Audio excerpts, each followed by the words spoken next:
Сәлеметсіңдер ме? Қош келдіңіздер біздің үшінші проектке. Біздің үшінші проектіміз ол батырма арқылы, яғни басу арқылы бізде жарық диодты қосу керек болады. Ол үшін бізге ең керектілері олар батырма. Қарап тұрғаныңыздар батырманың не осындай түрі. Сіздердің Arduino қорапшаларыңызда болу керек осындай. Содан кейін бізде болатын ол жарық диод. Қандай түсті болсын. Және бізде керек ол резистор. Және тағы да бізге бір резистор керек болады. Ол резистор бізге не үшін керек екенін мен кейінірек айтам. Оны төмендетуші резистор деп аталады. Яғни оның резисторы 10 килоом болу керек. Яғни осындай резистор сіздерде, яғни қорапшаларыңызда болу керек. Жарайды. Сонымен қатар бізге макет тақтасы керек болады. Сіздерге керек сымдар керек болады. Өздеріне ыңғайлы қанша алсаңыздар. Сонымен қатар бізде USB кабель керек болады. Және бізде Arduino микроконтроллер керек болады.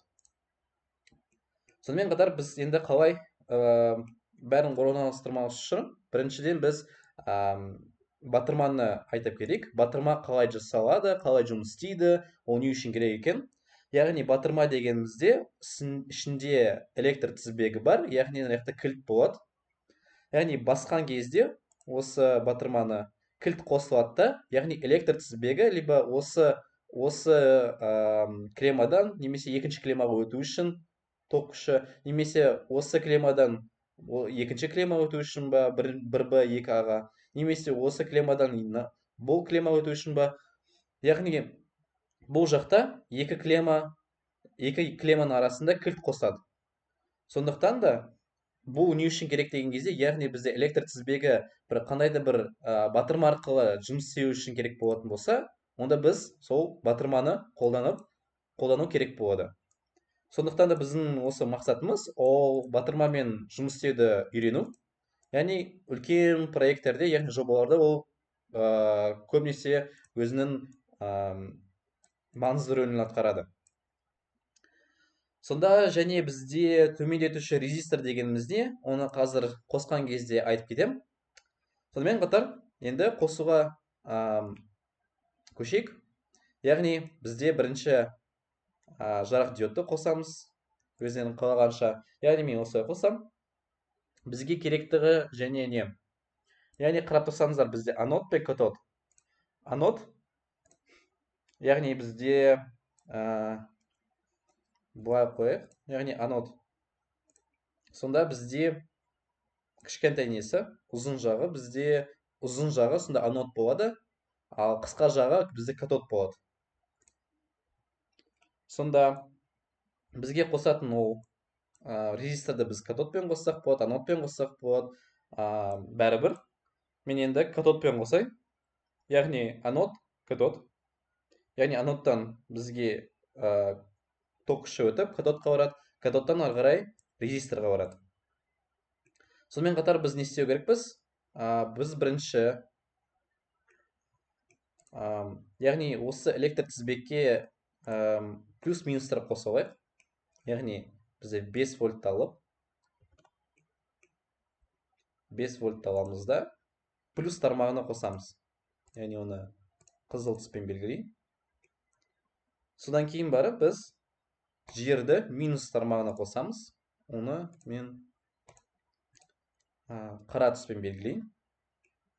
Яғни ол не үшін керек деген кезде бізге ол проекттерді қатты ол үшін көру үшін да, яғни қалай біз жұмыс істейтінімізді, және оңай болу үшін бізге қосылған. Яғни осы тармағын бұл минусқа қосайық, себебі яғни біз мына жақтан мына минусқа апармастан, яғни осы бізден ыңғайлы болып, осы минустарға қоса салатындай. Яғни ары қарай минустан, плюстан. Сіздер олай жасамасаңыздар болады. Яғни осы анодтан тікелей қандай да бір пинға қосатындай. Яғни солай жасайық онда. Осы жетеді деп ойлаймын. Мысалы ретінде біз 5 вольтпен, яғни граундты қостық, яғни заземление жер пинін. Сонымен қатар енді бізге осы екінші бос тұрған ұшын резистордың, оны минусқа апарамыз. Яғни оны жасыл түспен белгілейік. Компоненттердің арасындағы қосылыс.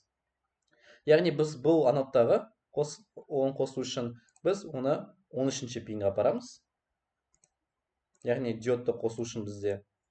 Енді бізде сұрақ болады, батырма қалай орналастыру керек. Яғни егер батырманы осылай орнатқызатын болса, қарап тұрсаңыздар, бізде екі пин бір-бірімен өзара байланысқан. Ондай болмау керек, себебі әр клеммасы ол әр түрлі санауларда орналастыру керек. Яғни егер біз былай қоятын болсақ, қарап тұрсақ, бұл өзара байланысқан емес санауларда тұр, бірақ бұл жерде екеуі бір-бірімен байланысқан. Ол болмайды. Сондықтан да біз тек қана осы жерге қоя аламыз батырманы. Яғни көріп тұрсаңыздар, осы бір клемма мен екінші клемма өзара байланысты емес. Және мынау екі клемма өзара байланысты емес, және өзара екі клемдер бір-бірімен байланысты емес. Яғни олардың сымтемірлер деп айтсаңдар болады. Яғни қосатын макет тақтасына. Сонда қарап тұрсаңыздар, 4 нүкте, яғни 4 санау өзара байланысқан емес. Сонда біздің жасаған бұл батырманымыз дұрыс орындалады.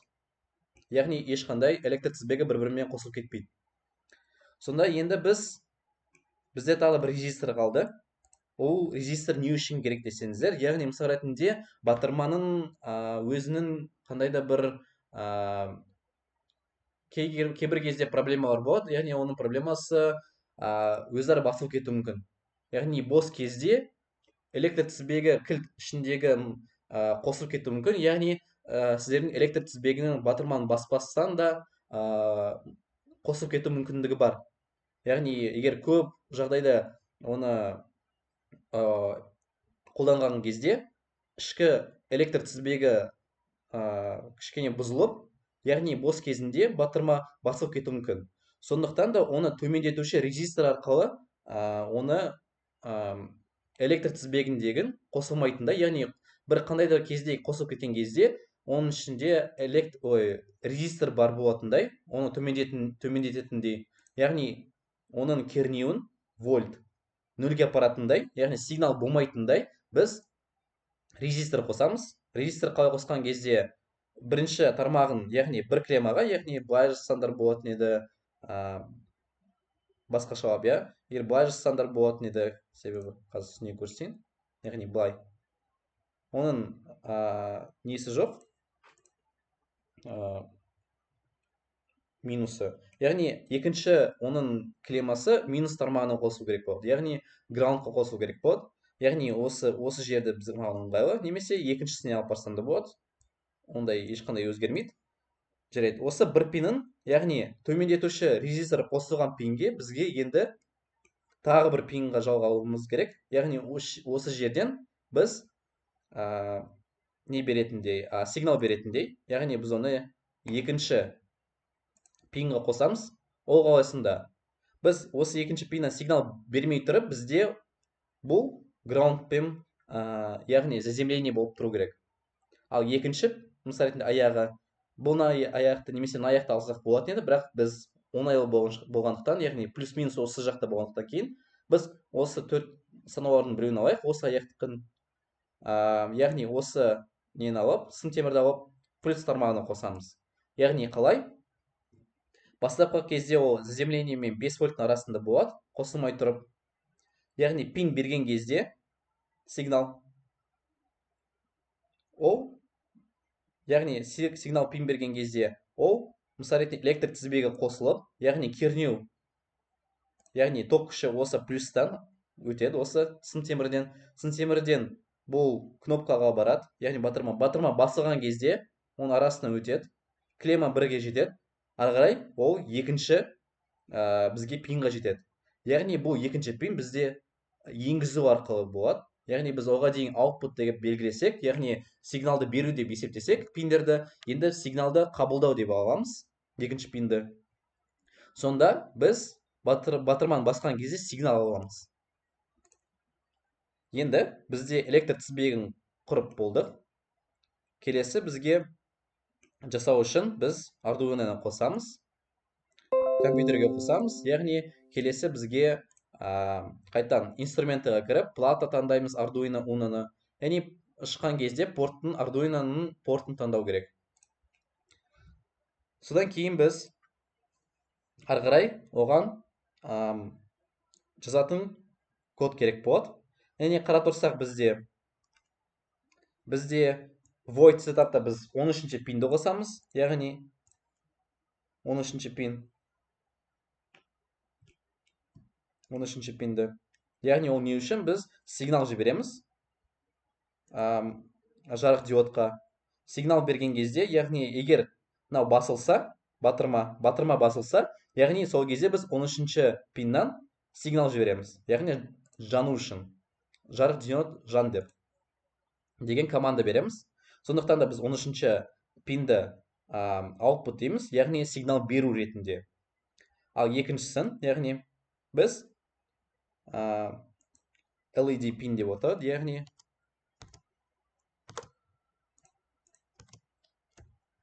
LED пинін қосу. Келесі пин мод 2, екінші пинді қосамыз. Бірақ енді қарап тұрсаңыздар, output десек, input. Input дегеніміз, наоборот, бізде енгізу деп аталады. Енгізу дегенде ол қалай?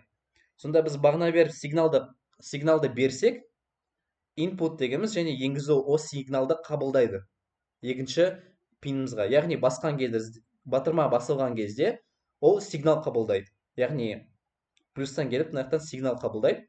Сондықтан да біз оны input деп алып, яғни button, ол батырма пинін қосу. Енгізу арқылы.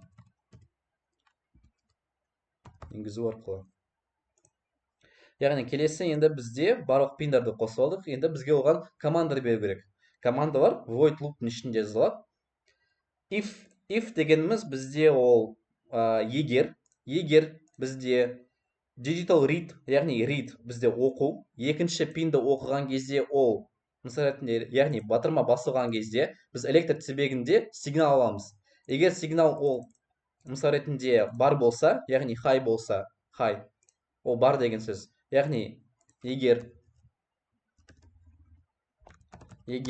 батырма басылса, онда біз digital write 13 high деп жазамыз. Яғни 13-ші пиндағы біз жарық диодты қосамыз. Яғни онда жарық диодты қос. Немесе, егер ондай болмаса, яғни егер батырма басылмаса, else деп аталатын бізде не десе болады метод, ол онда бізде digital write 13-шісін, яғни біз 13-дегі пиндағы жарық диодты, яғни қарап тұрсаңыздар, жарық диодты low, яғни low дегеніміз өшіру. Егер басылмаса, онда жарық диод өшіру керек. Яғни өшіру.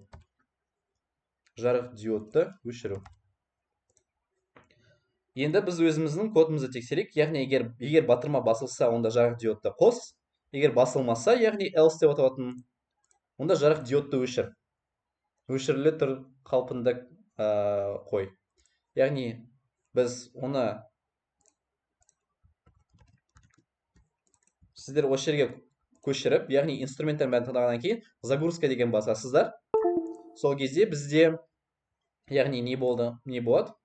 Симуляцияны көрсек болады. Кішкене көте тұрамыз. Қараңыздар. Енді мен батырманы басам. Қарап тұрсаңыздар, бізде жарық диод жанды. Енді мен оны қайттан басшы жібермесем, ақырындап өшеді. Яғни бізде секундтың бізде қарасаңыздар, біз миллисекундпен өтеді. Сондықтан да біз ақырындап өшеді, ақырындап жанады. Яғни қарап тұрсаңыздар, бастым, жібердім. Яғни міне кішкене қатып жатыр. Сіздер оны ойлап қалмаңыздар. Менің кішкене компьютерім қатып жатыр, сондықтан да менде осындай жанып қалды 1-2 секундқа. Қайттан бассам жанады, жіберсем өшеді. Менде кішкене қатып қалды қайттан. Енді болды, осы біздің жобамыз бітті. Көргендеріңізге рахмет.